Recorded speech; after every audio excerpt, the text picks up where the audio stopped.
तो अब एक बार ले लेते हैं व्याकरण को।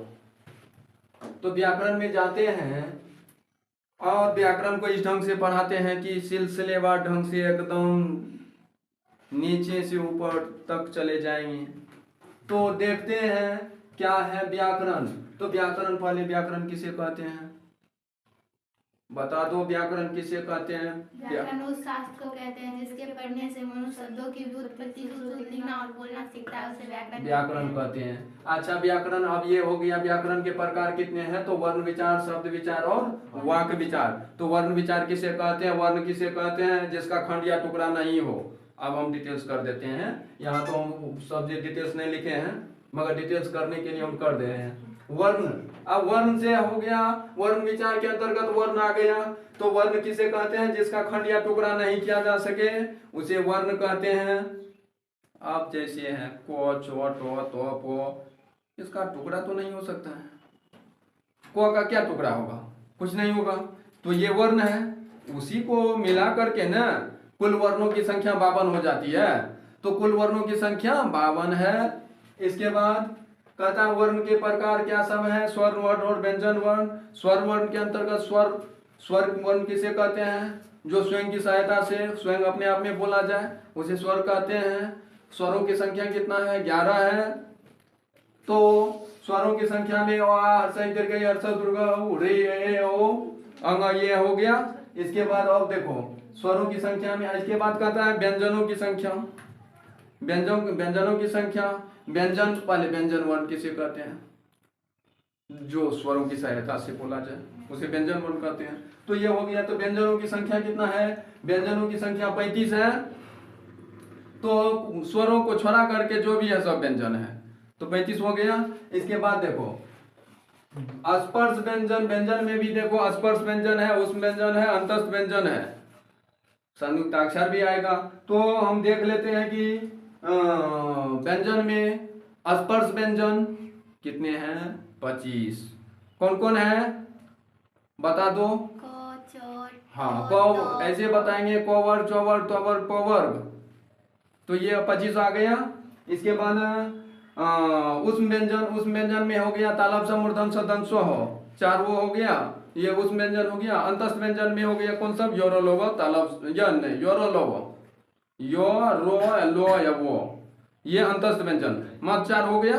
तो ये अंतस्थ हो गया योरो लोव, ये लिख भी दिए हैं योरो लोव। इसके बाद संयुक्ताक्षर में हो जाएगा अक्षत्रज्ञो सुरोध्यो, ये हो गया, ये संयुक्ताक्षर में आ गया। अब इसके आगे जाते हैं, ये वर्ण क्लियर हो गया। इसके बाद शब्द विचार में घुसते हैं। शब्द किसे कहते हैं?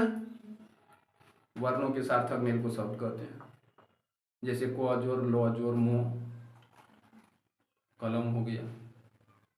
तो 3 वर्ण को मिलाए तो कलम हो गया, या कमल, को जोर लो जोर मो, या को जोर मो जोर लो कमल, कमल कहो या कलम कहो।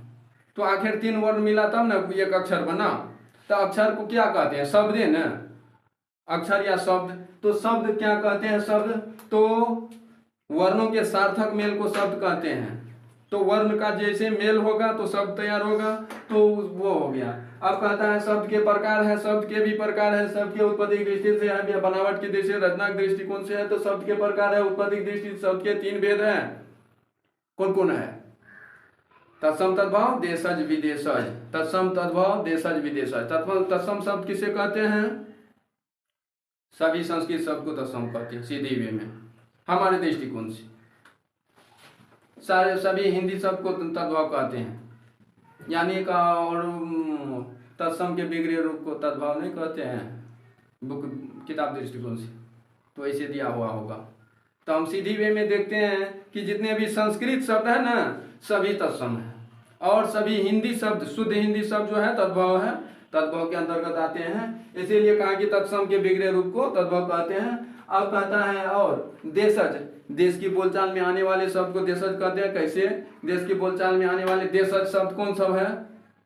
पगड़ी, छिट्टा, दौड़ी, कठोत, लोटा, ये सब शब्द जो है ना, जैसे वो देहात में बोला जाता है, ये सारा शब्द ये देशज हो गया, देश की बोलचाल है। विदेशी शब्द जितना है, अंग्रेजी शब्द जितना भी अंग्रेजी शब्द है सब विदेशी है। अभी देखो जैसे अभी अस्पताल कहते हैं, अस्पताल को क्या कहते हैं?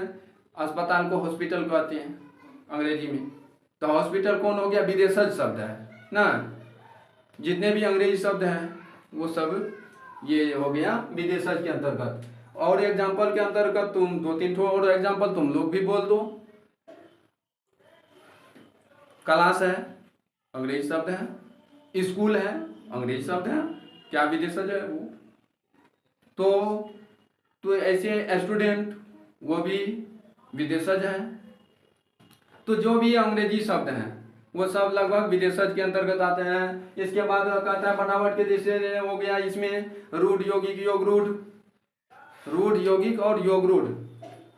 इसके बाद कहता है रचनात्मक दृष्टिकोण से सार्थक और निरर्थक। तो इतना बस आज तक का इतना ही। इसके बाद हम आगे क्लास में फिर बताएंगे। Thank you. बंद किया जाए।